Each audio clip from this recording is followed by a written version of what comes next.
Hi, I am Corbin Erickson. I am a design engineer at Redekop Manufacturing. We're here today at Redhead Equipment in Saskatoon to talk about some chopper adjustments to optimize the performance of your chopper.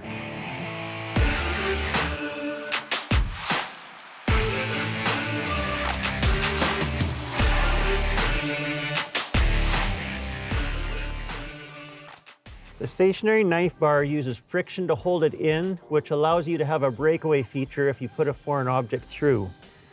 If you feel an object has gone through, or if you hear something, you should shut your combine off and come back and check that the knife bar is in the position you desire. For adjusting the knife bar, I recommend guys work it in gradually until they get a cut they are happy with.